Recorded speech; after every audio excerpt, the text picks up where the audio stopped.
And, you know, a lot of success, it comes with struggle. And one of the things that was really kind of cool that you shared from the Zuby podcast as well is kind of like the one lesson that you learned that in hindsight, it was actually very helpful for you, where you essentially built up your gym and then you wanted to remove yourself from the gym because you felt like, I don't want to use my time in order to build this business, because you want it to become sustainable and scalable. So you actually hired like this really great personal trainer, and she was taking over all your clients. And then the last thing anyone would want is, you know, I'm gonna go ahead and let you share that story. I think it's like, how do you come back from that? You know, that was my whole life up until that point was basically that gym. And I think with a lot of entrepreneurs, it's like their business is their lives, it's their identities. And I built up that gym to earn multiple six figures, and I thought that things were kind of going the way that I felt like they should.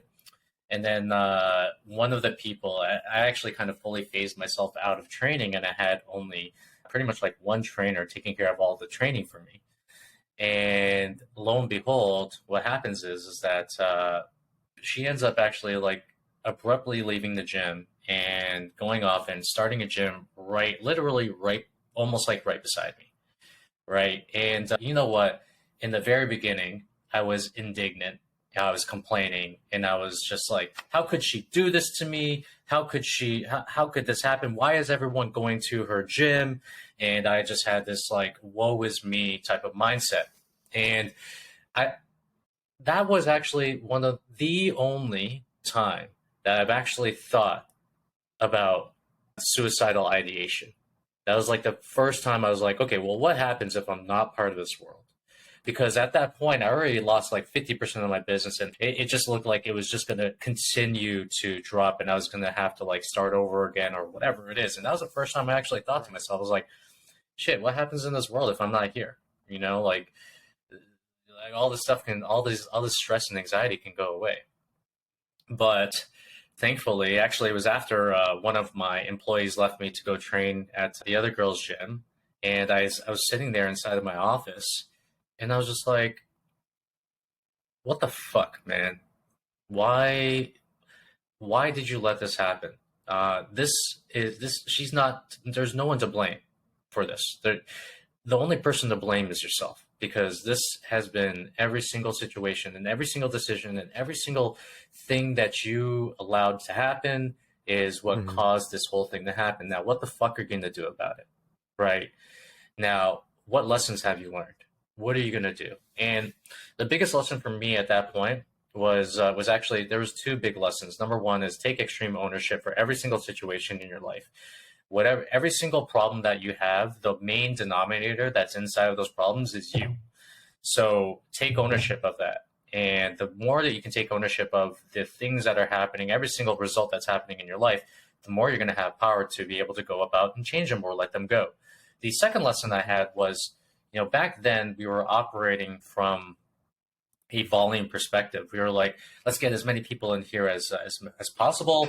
Let's discount our services in order to get them in here. And at that point, I was like, you know what? We're going to switch things up. I am never going to discount our service anymore. We are going to actually raise our prices. We are going to focus on excellence of training. I'm going to get back into the training, and I'm going to get back there and create a system on how training should actually occur. I think it was almost like immediately after that, maybe 1 or 2 months afterwards, we actually experienced our biggest growth explosion as a result of making these key changes to our business. And it took a lot of balls to do it, because you're going from telling people you're giving discounts to basically saying, hey, what's up? We only want 10 people. This is all we're going to take. And we're actually going to charge a very big price for getting into this gym. And thankfully, I mean, not thankfully, but I mean, that's what I wanted to do. That's what I was dedicated to doing, and it worked. And it was from there, I was basically at rock bottom in my business. And then from there, I needed to step up and level up and actually change the way I approached it in the first place. So at this point, you're focused more on like quality, right? Volume of clients go down, but now you're able to focus on bringing better training towards a certain smaller group of people, which I feel like would be a better position for you, right? I think that's so smart how you talked about sometimes in life, like for instance, the situation where your best personal trainer leaves and creates her own business to compete with you. You put all the the pieces in order to protect yourself, because then you have like a non-compete. So in your mind, like everything should have worked out, but that's not how life works. Life will hit you, and that's the perfect example. So what are you going to do, right? You have to understand not everything is going to go your way. And for instance, that didn't happen for you, and you were able to dig yourself out. And I think a lot of, like that's what we should do, because at the end of the day, we can only control what we can do in our own lives.